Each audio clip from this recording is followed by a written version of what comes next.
Vous êtes sur SUV Torque. Chaque jour, on part chercher les meilleures voitures d'occasion sur Le Bon Coin et Facebook, avec leurs points forts, leurs pièges et mes conseils pour éviter les mauvaises surprises. Fun, puissance, sensation, mais prudence et entretien rigoureux indispensables. On passe tout en revue vite et bien. Allez, on ne perd pas de temps. Voici la sélection du jour. Les citadines et compactes. Honda Civic, la compacte sérieuse qui ne vieillit pas. On monte d'un cran, on passe à la Honda Civic Type S 2,2 CDTI, année 2008. Une compacte qui a l'allure d'un vaisseau triangulaire et la réputation de Honda dans ses gènes. Robustesse, précision, endurance. 253 000 km, mais une maintenance exemplaire. Et ça change tout.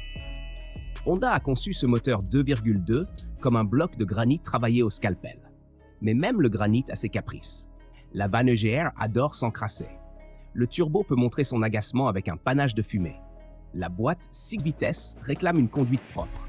Et les suspensions, elles doivent rester chirurgicales, sinon la Civic perd son ADN.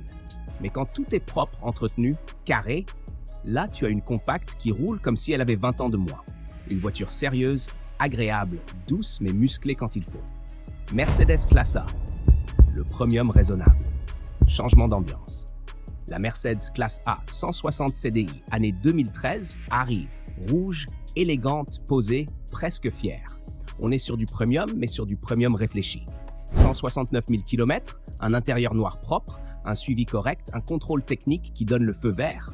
Bref, la Classe A qui a compris qu'être chic, ce n'est pas forcément coûter un rein. Le moteur 1,5 CDI, partagé avec Renault, est fiable si on respecte son entretien. Les injecteurs, à surveiller. Le turbo, toujours. L'électronique, c'est Mercedes. Si un voyant s'allume, tu l'écoutes. C'est une compacte qui joue la carte de l'élégance raisonnable pour 8 990 €. Ce n'est pas un coup de cœur, c'est un choix intelligent. Mini Cooper, le charme turbulent. On change totalement d'ambiance avec la Mini Cooper One, 1,675 chevaux, année 2011. Rouge, nerveuse, avec son look iconique, mais avec 156 000 km sous le capot. C'est un peu comme sortir avec quelqu'un de très beau, mais très exigeant. Ça peut vite devenir intense. La chaîne de distribution, c'est le fameux point noir de ces moteurs. Si elle cliquette, si elle tarde à monter en pression, si elle chante plus que le moteur. Tu t'arrêtes, tu réfléchis, tu renégocies. La pompe à eau, toujours à surveiller. Les bobines, les bougies, entretien obligatoire. Mais une Mini en bonne santé, c'est le sourire assuré à chaque virage. C'est une citadine qui donne l'impression d'être vivante, qui t'encourage à conduire, à jouer, à ressentir. Suzuki Swift, la ninja discrète. On termine avec une petite qui ne fait pas de bruit, mais qui aligne les arguments comme une pro. La Suzuki Swift 1,3 DDS, année 2016. 122 000 km, entretien limpide, toit ouvrant, caméra, radar, GPS régulateur. Elle n'a pas la prétention des grandes, mais elle coche toutes les cases de la citadine moderne. Le moteur est frugal, solide, coopératif. Le turbo, les injecteurs, l'électronique, on les vérifie bien sûr. Mais Suzuki, c'est du fiable tant que le propriétaire est sérieux. En ville, elle se faufile comme un ninja. Sur route, elle ne consomme rien. En entretien, elle reste sage. 5 modèles, 5 personnalités, 5 philosophies de conduite. Du robuste Duster à la Civic disciplinée, de la Classe A élégante à la Mini joueuse, en passant par la Swift intelligente, la règle d'or reste la même. Facture, turbo, injecteur, embrayage, électronique, état général. Tu maîtrises ces 5 points, tu maîtrises ton achat. On laisse derrière nous les citadines nerveuses et les compactes disciplinés. Et on entre maintenant dans le royaume du pratique, du grand volume, du plus de place pour les mômes, les valises, le boulot, la vie. Mazda 5, le grand soldat de famille. Le Mazda 5 Phase 2 arrive dans le cadre comme un patriarche qui en a vu passer des kilomètres. Motorisation 2,0 CD 110 chevaux, 7 vraies places, porte coulissante, modularité exemplaire. Il n'a clairement pas été conçu pour frimer. Il a été conçu pour bosser. Celui qu'on étudie aujourd'hui affiche 330 000 km. Oui, c'est beaucoup, mais ce n'est pas un vétéran abandonné, pas du tout. Pneus neufs, turbo neuf, amortisseur arrière neuf, batterie neuve, entretien complet avec facture, contrôle technique validé. C'est typiquement le genre de voiture qui raconte la vérité. J'ai roulé, mais on m'a respecté. Le moteur 2,0 CD est solide, mais à ce kilométrage-là, on sort la loupe.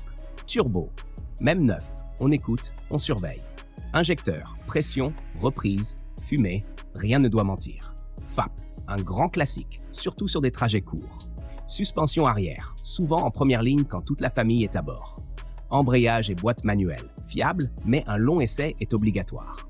En résumé, un monospace robuste, polyvalent, idéal pour ceux qui veulent du vrai volume, tant qu'on respecte scrupuleusement l'entretien. Nissan X-Trail, le SUV familial qui sait tout faire. Le Nissan X-Trail 2015, c'est un peu le bon élève du segment. Suffisamment costaud, assez moderne, pas trop gourmand et capable d'avaler les trajets comme un grand. 1,6 DC 130 chevaux, 221 000 km, intérieur noir propre, équipement complet, toit panoramique, clim, Bluetooth, bref, le petit confort qui fait plaisir. Côté mécanique, c'est fiable, mais pas infaillible. Le turbo et les injecteurs, le combo à surveiller systématiquement. FAP et EGR, sensible si le précédent propriétaire faisait surtout de la ville. Embrayage et boîte manuelle, solide, mais après 200 000 km, on teste sérieusement. Suspension et train roulant. Un SUV, ça fatigue vite ses appuis. Bien acheté, bien entretenu, c'est un compagnon de route parfait. Mal acheté, c'est une facture de turbo qui t'attend. Prix réaliste, autour de 7 000 €. Logique, cohérent et rentable pour un SUV familial moderne. Renault Kangoo, le couteau suisse jaune. Le Renault Kangoo 1,5 DCi, 68 chevaux, année 2008. C'est simple, il y a des gens qui en ont un et des gens qui vont en acheter un. Véhicule pro, véhicule familial, véhicule de campagne, il sait tout faire. Celui qu'on a ici affiche 97 200 km, très raisonnable. Distribution récente, vidange faite, révision OK, garantie 6 mois. Équipement simple mais utile. Radar de recul, ABS, ESP, prise 12 volts. Mécaniquement, c'est solide, mais comme toujours, turbo et injecteur. On teste, on écoute, on observe. Distribution. Elle doit être fraîche, point final. Frein et suspension, essentiels pour un utilitaire chargé. Corrosion, un classique sur les bas de caisse. Pratique, économique, increvable quand il est bien suivi, le Kangoo reste une valeur sûre. Peugeot 308, le break moderne qui fait tout bien. Confort, technologie, sobriété. Voici le Peugeot 308 SW Active Business, année 2020, 130 chevaux, boîte automatique 8 rapports, 99 000 km, entretien constructeur à jour. On entre clairement dans la modernité. Équipement très complet, siège chauffant, radar partout, clim auto, GPS, Bluetooth, le genre de voiture qui donne une impression de premium sans en payer le prix. À tester avant d'acheter. La boîte automatique, douceur, rapidité, aucun à-coup toléré. L'électronique, tout doit fonctionner, pas d'exception. Frein, suspension, pneus, logique, mais indispensable. Turbo, 6 diesel, le moindre bruit anormal doit alerter. C'est le break qui coche toutes les cases. Confort, volume, fiabilité, équipement. Seat Ibiza TDI FR, 143 chevaux, 2012. Compact, nerveuse, look sympa. Ce TDI 143 chevaux marche fort, mais exige un suivi rigoureux. Point clé, turbo à écouter, injecteur à contrôler, vanne EGR et FAP à nettoyer, embrayage et boîte à surveiller. Suspension et frein aussi, surtout si le style de conduite est sportif. Verdict, sportif du quotidien si elle est bien entretenue. Prix conseillé, 7 490 €. On passe maintenant au côté pratique du fun, avec un monospace qui peut surprendre. Toujours vérifier turbo, injecteur, embrayage et distribution. Plus il y a de modifications, plus il faut être vigilant. Les sportives, c'est fun, mais seulement quand elles sont en bonne santé. Si cette partie vous a plu, likez, partagez et abonnez-vous pour ne rien rater. Et surtout, profitez de chaque trajet.